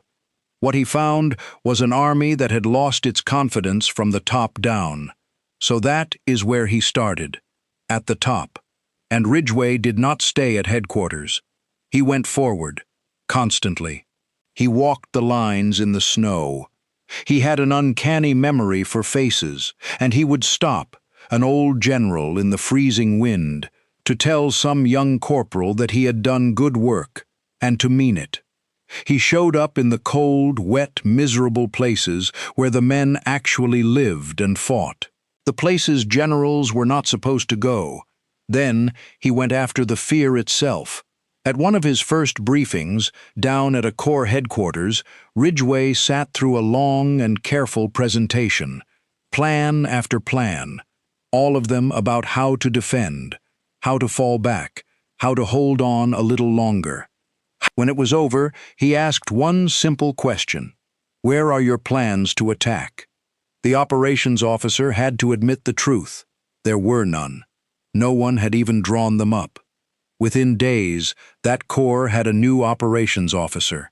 He held the rest of his commanders to the same hard standard. The ones who had stopped sending men out to find the enemy, who preferred to sit and guess, he began to weed them out. If you would not patrol, if you would not go and see, you would not command for Ridgway. And he gave an order that sounds small, but changed the whole way his army saw the enemy. Those positions marked all over the maps, the ones no one had ever confirmed, he ordered them wiped off. If a unit had not made contact and actually seen the enemy in a spot, that spot did not go on the map. No more fighting ghosts, no more falling back from shadows. From that day forward, the Eighth Army would deal only in what it could see and touch. Then he did something a smaller man might have thought was beneath a battlefield commander. He worried about their socks, and their stomachs, and their letters home. Ridgway went to the Pentagon and demanded warmer clothing for his freezing men. He demanded writing paper, so a soldier could send a few lines back to his family. And he demanded hot food carried all the way up to the line, real meals, with meat, brought forward to men who had been living on frozen rations in a frozen country. He understood something simple and something deep, that a man's will to fight can begin with a hot meal in his belly and the knowledge that his wife will hear from him this week. There was more to it than comfort. A soldier fights harder when he believes the army behind him has not forgotten he is out there, that if he is hit, someone will come, that if he holds, he will be supplied, and fed, and led. Ridgway was rebuilding that belief, one small promise kept at a time. He was telling his men, in the only language that matters at the front, the language of things actually done, that they were not alone out there in the cold. And then came the first real test. On New Year's Eve, the enemy threw themselves against the center of his line in an all-out assault, and Ridgway was forced to give up Seoul again and pull his army back once more. But watch the difference. This time it was not a rout. It was not men throwing away their weapons and running for the horizon. It was a withdrawal. Orderly, deliberate. An army stepping back on purpose, in good order, unbroken, instead of one coming apart at the seams. And this time, when it stopped on ground of Ridgway's choosing, below the Han River. There he set about making the line unbreakable. He shortened the front, so there were fewer gaps to bleed through. He built it deep, so that no single blow could shatter it clean. He was setting his feet, the way a boxer sets them, before he ever threw a punch. In 2 short weeks, the weapons had not changed. The numbers had not changed.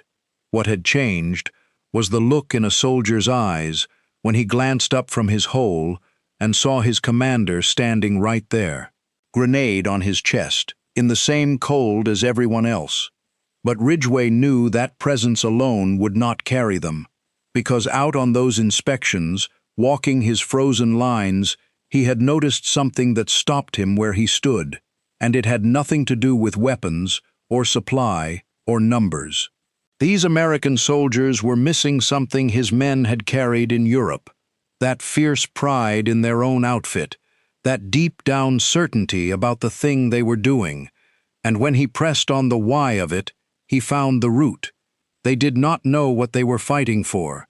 Europe, a man could understand. His own grandfather could understand it, but a cold, nameless ridge on a strange peninsula in Asia, in a war half of them could not have found on a map. For what? For which village? For which frozen hill they would take 1 week and give back the next? No one had ever told them. So Ridgway told them. In January of 1951, he sat down and wrote a message to the entire Eighth Army. He gave it the plainest title there is, Why We Are Here. It was not an order. An army gets orders every single day, and a man can obey an order while his heart stays hollow. This was something else. This was an explanation. He wrote that the issue was not this Korean town or that one. The real estate itself, he said, was almost beside the point. Whether they held a particular hill or lost it was not the thing that would matter in the end. What mattered was far larger than any hill. It was whether the kind of life they had been given, the freedom that had grown and flowered in their own beloved country, would stand and prevail, or be swept off the earth. That, he told them, was the thing they were fighting for, not the mud, not the map, the thing behind it, worth more than any ground on earth. I've read orders from a lot of generals. Most of them tell a man what to do. Ridgway's told him why, and in my reading, that is the rarest thing a commander ever gives. That letter still exists. You can find it today, among Ridgway's papers, in a quiet archive in Pennsylvania, a single typed page.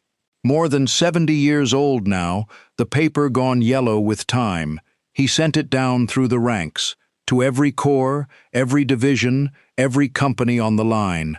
A young rifleman in a frozen hole, a man who a week before could not have told you why he was there, could now hold the answer in his own two hands. Someone at the very top had finally bothered to tell him the truth of it, and that mattered more than any order ever could. One sheet of paper, and it helped bring an entire army back from the dead. Because there is a difference between a man who is told to hold a hill and a man who understands why the hill has to be held. The first man will hold it until holding it costs too much. The second man will hold it because of what it stands for, and there is almost no limit to what the second man will endure.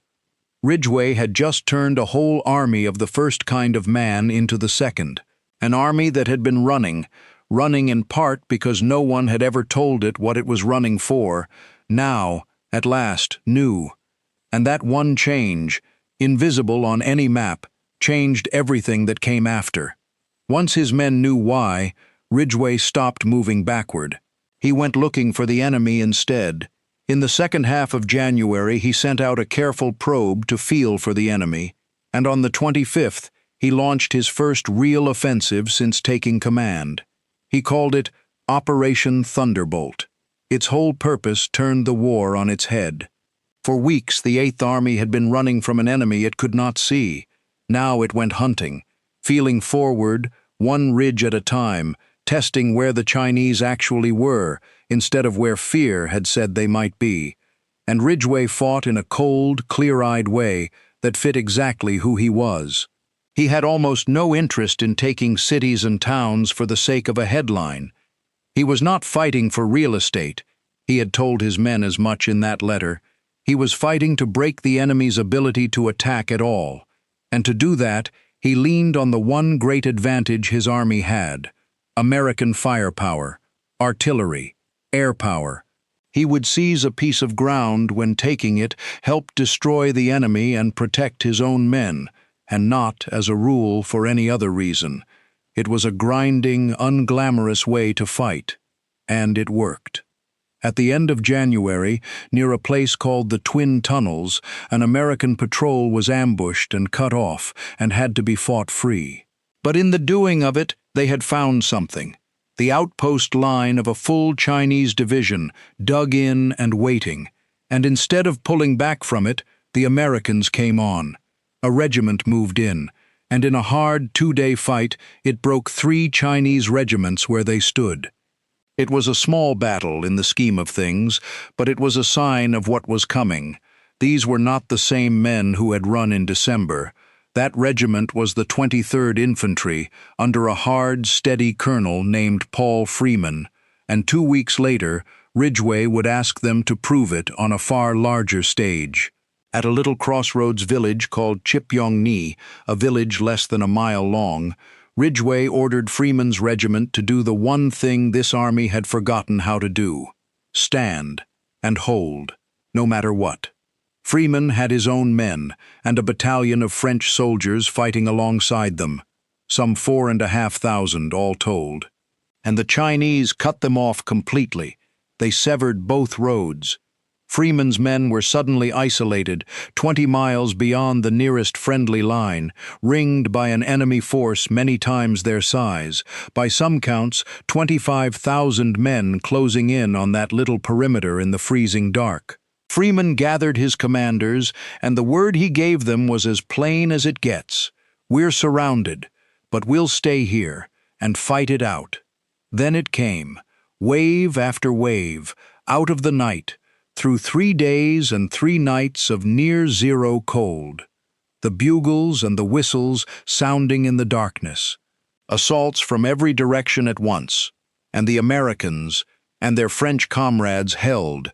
They held their perimeter, they held their nerve, they held that frozen crossroads through everything the enemy could throw at it, until a relief column finally punched its way through and reached them. The French battalion in particular fought with a fury that stunned everyone who saw it, Americans and Chinese alike. Old soldiers, some of them, who had decided a long time ago that there were worse things than dying, and running was one of them. It was the first time the great human wave had crashed against American soldiers who simply would not break. Historians would later call Chipyong-ni the Gettysburg of the Korean War, the place where the tide of the whole war finally turned. Ridgway himself saw it for exactly what it was. He called that stand a symbol of the renewed fighting spirit of his command, the proof, written in the snow, that his army had its soul back. More than a year later, standing before the Congress of the United States, he would still be talking about those men. Surrounded, he said, in near-zero cold, far ahead of the line, thrown against by numbers many times their own, and they had held. Those American fighting men and their French comrades, he told the Congress, had measured up to the finest soldiers America and France had ever produced. High praise, from a man who did not hand it out lightly, and word of it ran through the Eighth Army like a current. It could be done. These men who had run in December could stand and win. The historian T.R. Fehrenbach later put his finger on why. He wrote that American soldiers started a war knowing less than any troops an old German field marshal had ever faced, and then learned faster than any of them. That was the whole difference, out on those frozen hills. The enemy kept coming the same way, and kept paying for it. The Americans learned. They got harder, and smarter, and steadier with every fight. That is not a story about the enemy. It is a story about what American soldiers become, once you give them a reason and a leader worth following. Now the enemy was pulling back, worn thin, and Ridgway meant to give them no rest. Even now, a few on his own staff wanted to play it safe. Hold through the winter, they said, and fall back to the old Pusan perimeter if it came to that. Trade the ground for safety. Ridgway turned them down flat. From now on, he told them, they would think in one direction only, forward.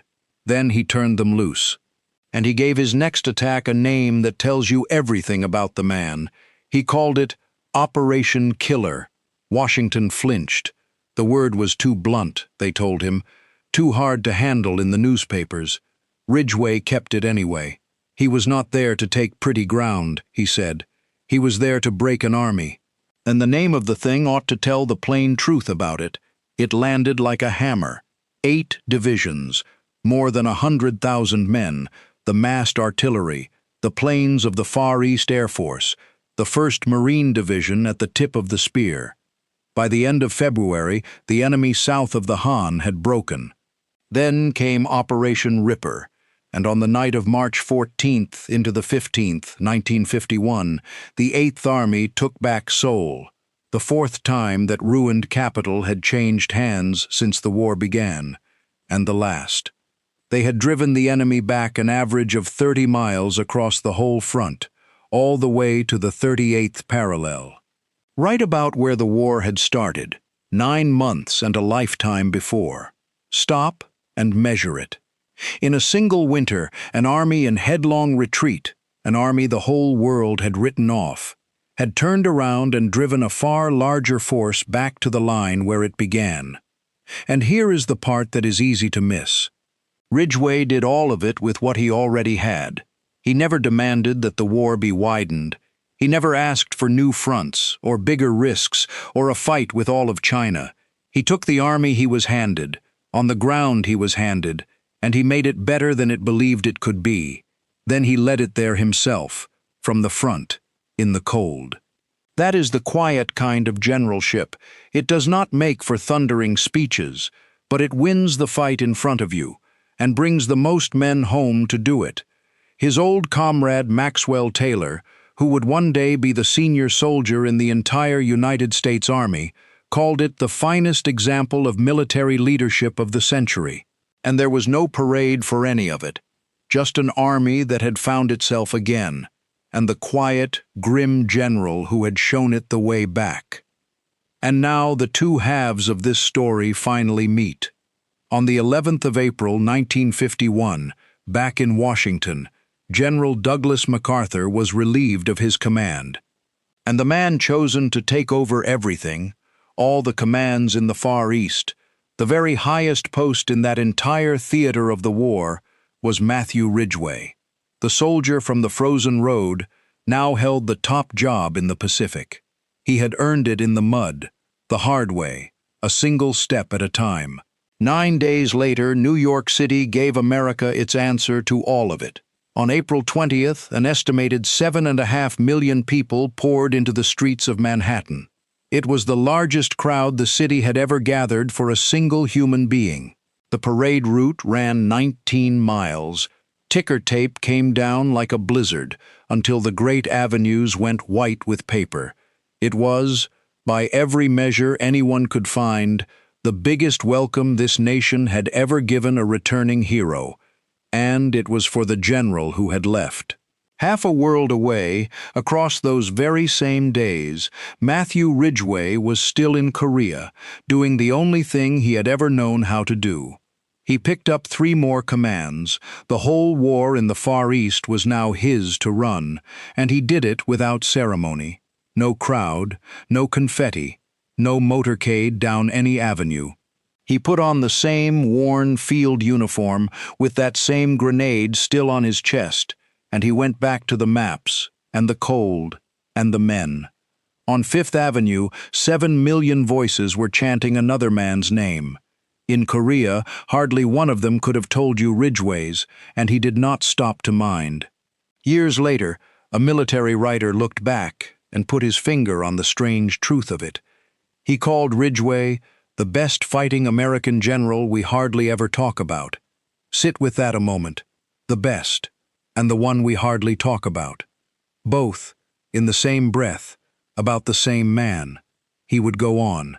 In the years after Korea, Matthew Ridgway rose to the very top, Army Chief of Staff, the senior soldier in the entire United States Army. From a frozen jeep on a broken road to the highest uniform in the land. And at every step, he carried himself exactly as he had in Korea. He asked for nothing. He made no noise. He let the results answer for him. Matthew Ridgway never got a parade of 7 million people. He never got the ticker tape, or the 19 miles of cheering, or the headlines that ran for months. But here is what I want you to see. He did not need them. His monument was not made of paper thrown from office windows. His monument was an army that had been broken and stood back up, an army that had stopped believing and learned to believe again. That kind of glory does not fall out of a window in a paper storm.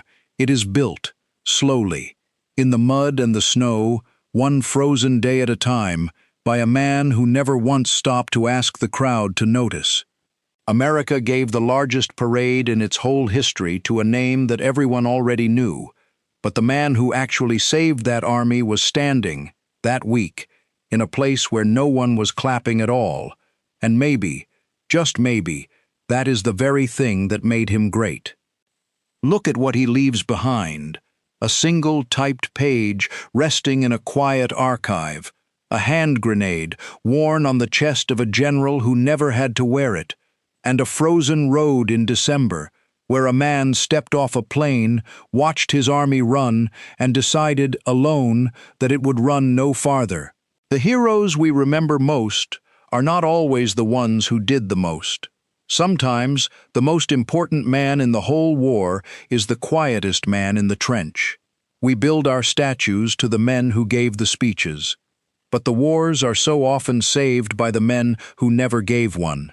The men who simply showed up, in the cold, did the hard thing, and let the work speak, and then stepped aside without ever asking for the parade.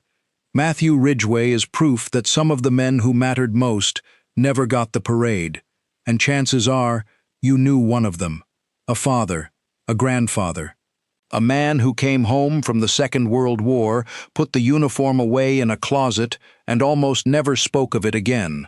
The history books do not have his name, but you might have his story, the one he told just once, at a kitchen table on a night when he thought no one was really listening. If you do, share it in the comments below. Write his name down, where the rest of us can see it, because a story told is a man remembered. And these, the quiet ones, the ones the books left out, may be the men most worth remembering of all. North Korea, November 25, 1950, 2:30 in the morning. A first lieutenant named Ralph Puckett is lying in a foxhole at the top of a frozen hill, called Hill 205. He cannot move. Both feet are gone, torn apart by mortar fragments. His thighs, his backside, his left shoulder. 2 rounds landed directly in his foxhole less than 30 minutes ago. 15 yards away, he can see 3 Chinese soldiers moving between the foxholes. They are bayoneting his wounded rangers where they lay. He watches. He cannot stop them. He gets on the radio one last time.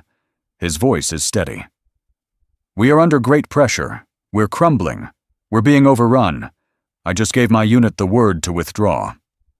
Then he gives his final order to the men around him. "Leave me behind. Get out." What happened next? The United States Army got wrong for 70 years. Tonight you're going to find out exactly what happened on that hill.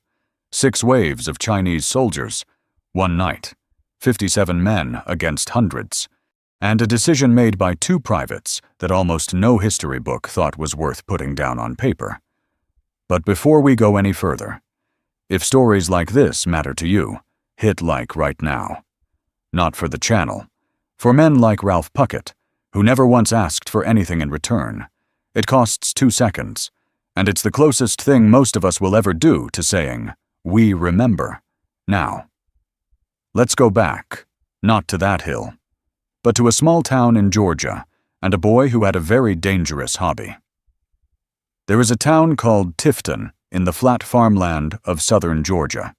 If you drove through it in the 1930s, you wouldn't have slowed down. Ralph Puckett grew up there. When he was 4 years old, he had a habit his mother couldn't break. He liked to run out in front of moving cars, not to be reckless, not because he didn't understand the danger. He did it to find out if he was fast enough. His father was a plain-spoken man who believed in one thing above everything else. "You have to be a man," he told his son. "You have to be what a man is supposed to be." By the time Ralph was 14, he was driving a truck and working a warehouse to help the family get by. He said later, "I learned that I could withstand some tough work." He didn't say it like a boast. He said it the way a man says something he discovered about himself the hard way, and never forgot. In 1945, Ralph Puckett got an appointment to West Point. He was the captain of the boxing team. He graduated in 1949, one of those young officers who came out into a world that had just finished the largest war in human history, and believed, with every reason to believe, that the hard part was over. His first assignment, occupation duty in Okinawa, quiet work, routine work, the kind of assignment that could stretch into years without a single shot fired. The world had other plans. On June 25, 1950, North Korean forces crossed the 38th parallel with 135,000 men. Seoul fell in 3 days. South Korean forces had no tanks capable of stopping the enemy's armor, no artillery that could reach them. American advisors watched their units collapse in hours. The United States scrambled to respond. Ralph Puckett was at a transit depot in Japan when he heard his name come over the loudspeaker at Camp Drake. He reported. He was told that the Army was reconstituting the Rangers, the elite light infantry units that had been deactivated after World War II. They needed officers to lead a new company. All the lieutenant slots, he was informed, were already filled. Puckett didn't hesitate. "I'll take a squad leader's job," he said, "or a rifleman's. I would be proud to serve in any position." Colonel John McGee had been interviewing officers all week. He gave Puckett the command, the company commander's billet, a position normally held by a captain. Puckett was a second lieutenant with no combat experience and 5.5 weeks to build a ranger company from scratch. He said, "I felt a stab, right in the stomach. I knew I didn't have 1 ounce of experience, but I also knew I was getting the best opportunity I would ever get in my life." There were no infantrymen available. Army regulations at the time prohibited it. What McGee gave him were cooks, mechanics, clerks, supply handlers, men who had never been trained to close with and destroy an enemy. Hundreds of soldiers volunteered. Puckett chose his men on 3 things, and 3 things only: physical conditioning, performance under pressure, and the will to see it through. Not where they came from, not what they looked like, not what church they went to. He said it plainly later in life. "In my mind, race, ethnicity, religion, or region never counted for much. What mattered was what they had behind their belt buckles and in between their ears." He had 7 weeks of training scheduled. The Army gave him 5.5. The Peninsula couldn't wait. There is something worth sitting with here before we move on. People say that heroes are made in battle, that the fire reveals the man. But the night on Hill 205 didn't make Ralph Puckett into someone he wasn't before. What happened on that frozen hill didn't create his character. It just put it where the world could finally see it, in a place where there was no other choice but to be exactly who you had always been. In September of 1950, the war looked like it was nearly over. General Douglas MacArthur had pulled off one of the most audacious amphibious landings in military history. Incheon, on the west coast of Korea, far behind enemy lines. The North Korean Army, which had pushed United Nations forces into a tiny corner of the peninsula just months before, collapsed almost overnight. Soldiers who had been fighting in the brutal heat of summer were now marching north through autumn countryside, chasing a broken enemy toward the Yalu River, the border with China. MacArthur told his men they would be home by Christmas. There was every reason to believe him. Intelligence reports were already coming in from the field. Patrols were encountering unfamiliar uniforms, unfamiliar equipment, soldiers who didn't match any North Korean unit on the maps. The warnings went up the chain of command. They were dismissed. By November of 1950, 300,000 Chinese soldiers had crossed the Yalu River and were hiding in the mountains of North Korea. 4 armies, positioned directly in the path of the advancing United Nations force. They moved only at night. They stayed motionless during the day. No fires, no radio traffic, nothing that could be picked up from the air. This was not improvised. This had been planned for weeks, and the men in Washington had no idea it was happening. On the night of November 24th, Puckett's Rangers seized a hill called Hill 222. They took it. What they could not take with them was warmth. The temperature dropped to 0 degrees Fahrenheit that night. The ground on top of that hill was frozen solid. The men tried to dig foxholes. The earth would not give. So they did what soldiers do when the manual runs out and survival takes over. They took their boots off, and they tucked their bare feet into the armpits of the man next to them, because that was the only source of heat left. Not one of them slept. When first light came on November 25th, they were still on that hilltop, cold, without sleep, without rest. The new order came with the morning. Move out. Hill 205, now. Before they mounted up, Puckett received an intelligence briefing. The report said there were 25,000 Chinese soldiers in his division's sector. He listened to the numbers. He did the math quietly. "I knew that violated our doctrine," he said later. "The doctrine was to outnumber the enemy 2-1, preferably 3-1.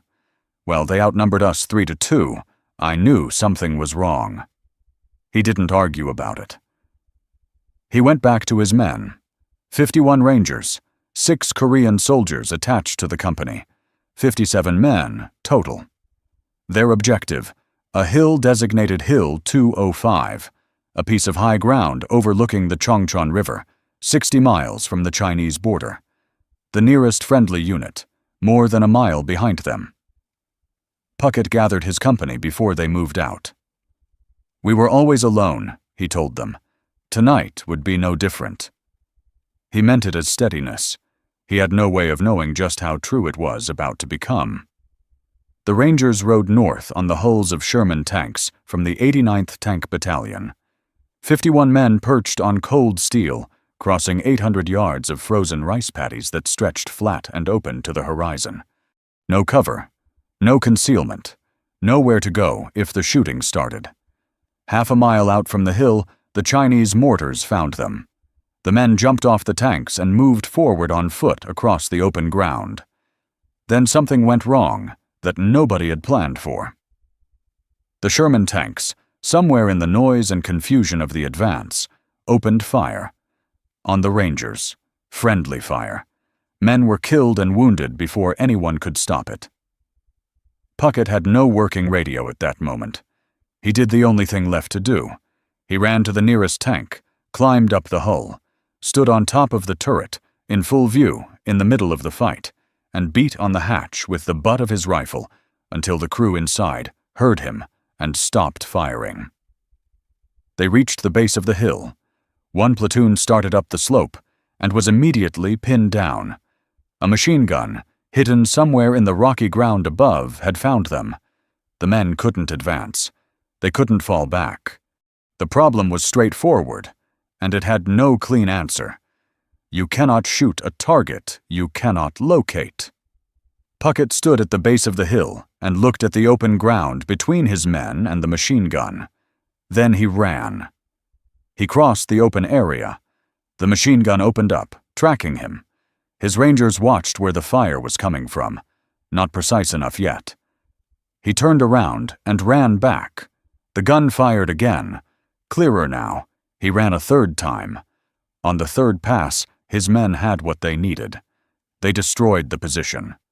There was no order in any field manual that described what Puckett had just done. No doctrine. No training scenario.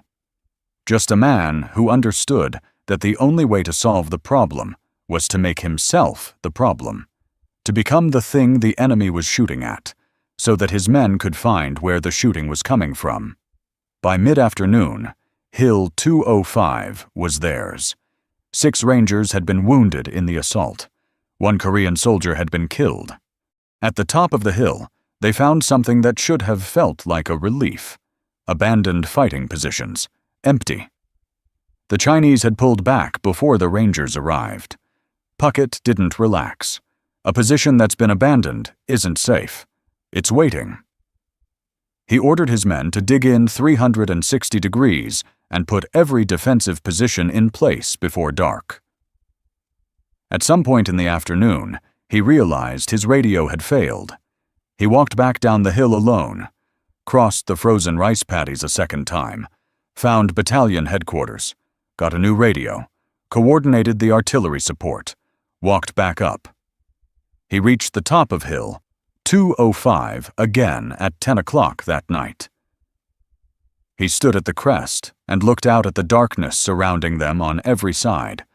No lights below, no movement, just the hill and the dark and 57 men. Then, from somewhere down in the dark below, he heard it. A whistle, then a bugle. Steady, rhythmic, unhurried. That was the way they coordinated with each other, Puckett said. When the music stopped, the mortars started. After the mortars came the automatic weapons. After the automatic weapons came the hand grenades, rolling down the slope, dropping into foxholes. After the grenades came the men. Puckett had pre-sighted the artillery coordinates before dark. Every likely approach, every natural line of attack up the hillside. The moment the first wave hit, he was already on the radio, calling in the strikes, adjusting, calling again. A piece of grenade fragment hit him in the right thigh. His men told him to get off the hill. Standard procedure. Wounded officer, get him out. Someone else takes command. He told them no, not because he didn't feel it, because he was the only man on that hill who knew every artillery coordinate by heart, every weakness in the perimeter, every position his men were holding. If he left, that knowledge went with him. He stayed on the radio, aid on the E. The first wave broke against the hill and pulled back. In the minutes between attacks, Puckett moved, not to a command post, not to a sheltered position where he could direct the fight from a distance. He went foxhole to foxhole in the dark, carrying ammunition, checking wounds, kneeling beside his men in the frozen dirt and talking to them. It was simply what he understood a commander to be, not the man who directs the battle, but the man his soldiers can reach out and touch in the worst moment of the night. Nobody had to tell him that. The second wave came, then the third, then the fourth. Each time, the whistles from below, the pause, the rush of men up the slope. Each time, Puckett on the radio, calling fire down on positions that were getting closer to his own men with every wave. Each time, the hill held, but the perimeter was shrinking. After every attack, there were fewer rangers at their posts, less ammunition in the foxholes, smaller ground to defend. By the fifth wave, the Chinese were close enough that danger close had stopped being a warning and started being a description. The artillery was landing where his own men were standing. Puckett called it in anyway. Ranger Merle Simpson survived that night. He was 92 years old when he talked about what he remembered. When they overran us, Simpson said, Puckett called the artillery in on us, on all of us, and it's what saved us. During the fifth wave, a second piece of shrapnel found Puckett. Left shoulder. He kept moving. 5 waves. 4 hours. The hill was still theirs. At 2:30 in the morning, they heard it again. Shorter this time. More urgent. Puckett reached for the radio and called artillery. The answer came back. The guns were committed to another mission. Hill 205 would have to wait. He looked at his perimeter. The men still at their positions, how many were left, and what they had left to fight with. He made his last radio call. We are under great pressure. We're crumbling. We're being overrun. I just gave my unit the word to withdraw. 2 mortar rounds landed in his foxhole. Both feet, both thighs, his backside, his left shoulder again. He was on the ground. He could not stand. He could not crawl. He could not move. He gave the order to withdraw, and told them to leave him where he was. Private First Class Billy Walls, Private First Class David Pollock. Not officers, not sergeants, not men with rank or authority or any particular reason why anyone would write about them later. Private First Class, 1 step above the lowest enlisted grade in the United States Army. They heard the order to withdraw. They looked up the hill, toward where their commanding officer was lying in a foxhole, unable to move. They ran up the hill, into a position that was already overrun, into the dark, into the Chinese soldiers working their way across the hilltop between the American foxholes. Walls and Pollock found Puckett. 15 yards away, 3 Chinese soldiers were moving toward the wounded rangers in the nearby foxholes. Walls and Pollock shot all 3. Walls leaned down. Sir, are you hurt? Puckett said later. I thought that was the dumbest question I'd ever heard in my life. But I didn't say that to Walls. I said, "I'm hurt bad. I can't move. Leave me behind." Walls didn't answer. He was a large man. He reached down, pulled Puckett up, threw him over his shoulder, and started down the slope. Behind them, Pollock covered the withdrawal, firing back into the dark as the three of them moved down the hillside. 150 yards, Walls carried him the whole way, down a steep mountain face, through brush, over loose rock, until he stopped. Set Puckett down on the ground. "You're too heavy." There was no time to find another way. Walls took one wrist, Pollock took the other, and they dragged their commanding officer the rest of the way down Hill 205, on his backside, over rock and frozen ground, while the Chinese fired blind into the darkness around them. Not very ceremonially, but we made it. At the bottom of the hill, 3 Sherman tanks were waiting. Puckett was placed on the ground beside one of them. He reached up for the tank's radio. He called in one final artillery strike, white phosphorus and high explosives, on the top of Hill 205, on the position his Rangers had held all night. Now, the enemy's. Then he was lifted onto a litter and carried away from the hill. His war was over. He would spend the next 11 months in the hospital. Of the 51 Rangers who had captured Hill 205 that afternoon, 10 were killed or reported missing. 31 were wounded. 41 out of 51, more than 80%. Walls and Pollock received the Silver Star. In the years and decades that followed, whenever anyone brought up Hill 205, Puckett said the same thing. "They're the ones who should get the credit. They did the work. 2 of them carried me off that battlefield. I wouldn't be talking to you today." Hold that for a moment. A man who had just endured 6 attacks over 4 hours, who had been wounded 3 times and refused evacuation, who had called artillery down on his own position to keep his men alive. When it was over, he looked at 2 privates who had disobeyed his direct order to leave him behind, and said they were the ones who deserved the credit. You can call that humility. But there is something else in it, too. Walls and Pollock did not run up that hill because a regulation required it. They ran up that hill because Ralph Puckett was up there, and they had decided, somewhere in the dark and the cold and the noise of that night, that they were not the kind of men who leave someone behind. There is no name for that in any set of regulations. There is no rank that produces it. It comes from somewhere else entirely.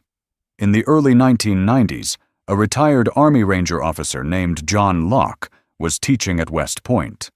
He was doing research on Ranger history, going through old records, old after-action reports, old accounts of what the first Ranger units of the Korean War had done. He found the file on Hill 205. He read what Ralph Puckett had done on November 25, 1950. And then he sat with something that he later described this way. I was exceptionally embarrassed to realize that I had never heard of him. I had never heard of the battle. A Ranger qualified officer, a man teaching military history at the institution that Ralph Puckett had graduated from in 1949. He had never heard the name. Locke spent the next several years trying to understand why. What he found was not complicated. Puckett had been awarded the Distinguished Service Cross, the second highest award for valor in the United States Army. It was an honor. It was also the wrong medal. By every measure Locke could find, what Puckett had done on Hill 205 met the standard for the Medal of Honor, the nation's highest award for combat valor. Locke began making the case. He submitted the formal request for an upgrade. Denied. He filed an appeal. Denied again. The military undertook a broad review of awards from several conflicts. Locke submitted again. Denied. He was told there was one remaining avenue, the Army Decorations Board. He pursued it. Approved. 18 years. Not a senator. Not a general. Not someone with a name that opened doors. Just a man who had read a file, understood what it meant, and decided he was not going to let it rest. He said later that what drove him was something simple. The story of the Battle of Hill 205 had been written in blood by Puckett and his Rangers. The least he could do was make sure it got written down somewhere that people could find it. In April of 2021, Ralph Puckett received a phone call. He was 94 years old. The President of the United States was on the other end of the line. When Puckett was told that a formal ceremony would be held at the White House, he had a question. "Why all the fuss?" he said. "Can't they just mail it to me?" On May 21st, 2021, Ralph Puckett stood in the East Room of the White House. He had left his wheelchair at home. He had left his walker at home. He stood straight while the President of the United States placed the Medal of Honor around his neck. It was the first Medal of Honor ceremony ever attended by a foreign head of state, the President of South Korea, Moon Jae-in, who had flown to Washington specifically to be there. Moon spoke directly to Puckett.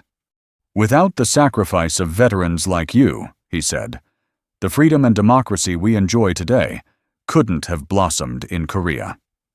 President Biden said, "This is an honor that is long overdue, more than 70 years overdue." Puckett listened. He accepted the medal. He did not make a speech about himself.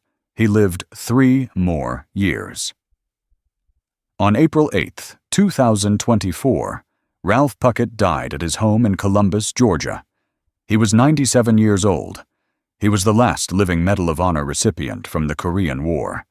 His body lay in honor at the United States Capitol, a distinction extended to very few Americans in the history of the country.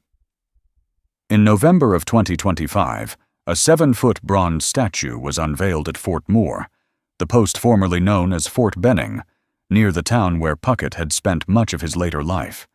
It stands at a place he had chosen himself, because for years, long after he had any obligation to, long after any reasonable man would have stayed home, he kept showing up at Ranger School, not invited, not paid, just there, standing in the rain at the edge of the training lanes, watching young soldiers he didn't know try to get through something hard, calling out to them, telling them they could do it.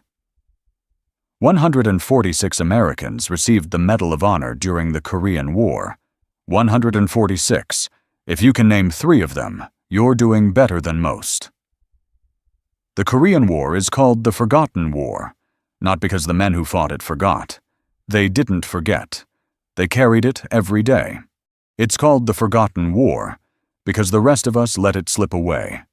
Tucked between the triumph of the Second World War and the long agony of Vietnam, a conflict that ended not in victory or defeat, but in a line drawn back roughly where it started, an armistice signed, and more than 36,000 Americans killed in action.